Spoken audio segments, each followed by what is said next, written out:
Pemirsa Dewan Perwakilan Rakyat RI menggelar rapat paripurna pembukaan masa persidangan 2 tahun sidang 2024 hingga 2025 yang menjadi masa sidang pertama tahun 2025 pada hari ini di Gedung Parlemen Senayan, Jakarta. Dan untuk mengetahui informasi terkini terkait dengan jalannya sidang paripurna di Gedung DPR RI Senayan, Jakarta, saat ini kami telah terhubung secara langsung dengan jurnalis Garuda TV Nurmalita Anwar. Ya, Lita, apa saja poin-poin penting yang dibahas dalam rapat paripurna hari ini dan apakah ada agenda yang dilakukan di DPR selain yang disebutkan?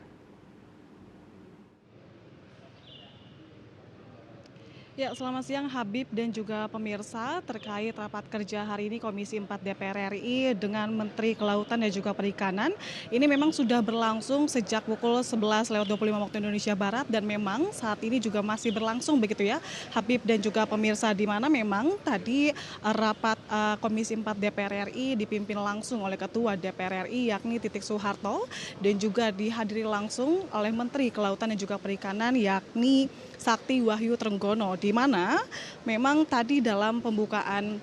acara rapat kerja hari ini, tadi Ketua Komisi 4 DPR RI Titik Soeharto ini memang merinci beberapa poin terkait pembahasan hari ini begitu ya, di mana memang yang paling utama di khususnya ini isu-isu aktual pemagaran laut di Tangerang dan juga di Bekasi. Selain itu ada juga tindak lanjut dari penyeludupan penyu hijau di Desa Pahyangan di Bali dan tindak lanjut Desa Pulau Pari DKI Jakarta dan juga ada beberapa isu-isu lainnya. Dan kalau misalnya kita melihat dari paparan KKP-nya sendiri begitu ya Habib dan juga pemirsa, ini dari fakta pemagaran laut di Tangerang khususnya memang dari lokasi pemagaran laut yang sudah disampaikan oleh Menteri KKP ini sebanyak 6 kecamatan dan juga 17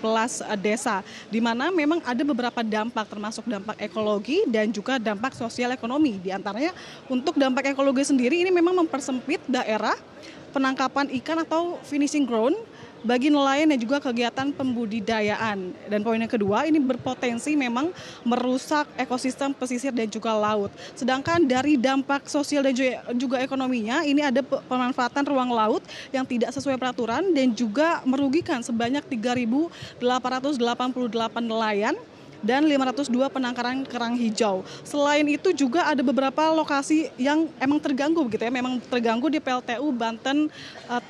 tepatnya di Tangerang. Dan untuk pembongkaran pagar laut sendiri, Habib dan juga pemirsa ini memang sudah dilakukan sejak kemarin yakni 22 Januari 2025 di mana memang sebanyak 1.210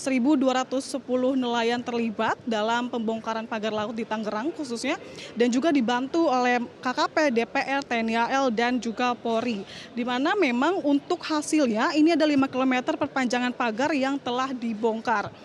Tadi juga disampaikan begitu ya dari Menteri KKP untuk solusi dari penyelesaian permasalahan ini, diantaranya melanjutkan proses investigasi dan pemeriksaan terhadap pembangunan pagar laut yang telah dilakukan oleh penyegelan dan polusi KKP. Dan yang kedua, ini ada konsolidasi dan juga koordinasi dengan kementerian atau lembaga terkait. Dan tadi ada beberapa poin yang saya simak begitu ya dari salah satu anggota Komisi 4 DPR RI dari fraksi PKS, ini Wiono, menjabarkan bahwa memang perlu diperhatikan terkait akses kepentingan nelayan masyarakat untuk melaut begitu ya. Dan juga ada Dewan menilai pagar laut di Tangerang maupun Bekasi ini memang lebih diperhatikan karena memang sudah diuruk. Yang ketiga di Bekasi ini memang tadi juga ditemukan beberapa lumba-lumba begitu ya Habib dan juga pemirsa, ada beberapa fakta lainnya dan KKP ini juga harus bisa menunjukkan rasa tanggung jawab ke publik terkait untuk ekosistem laut. Sementara itu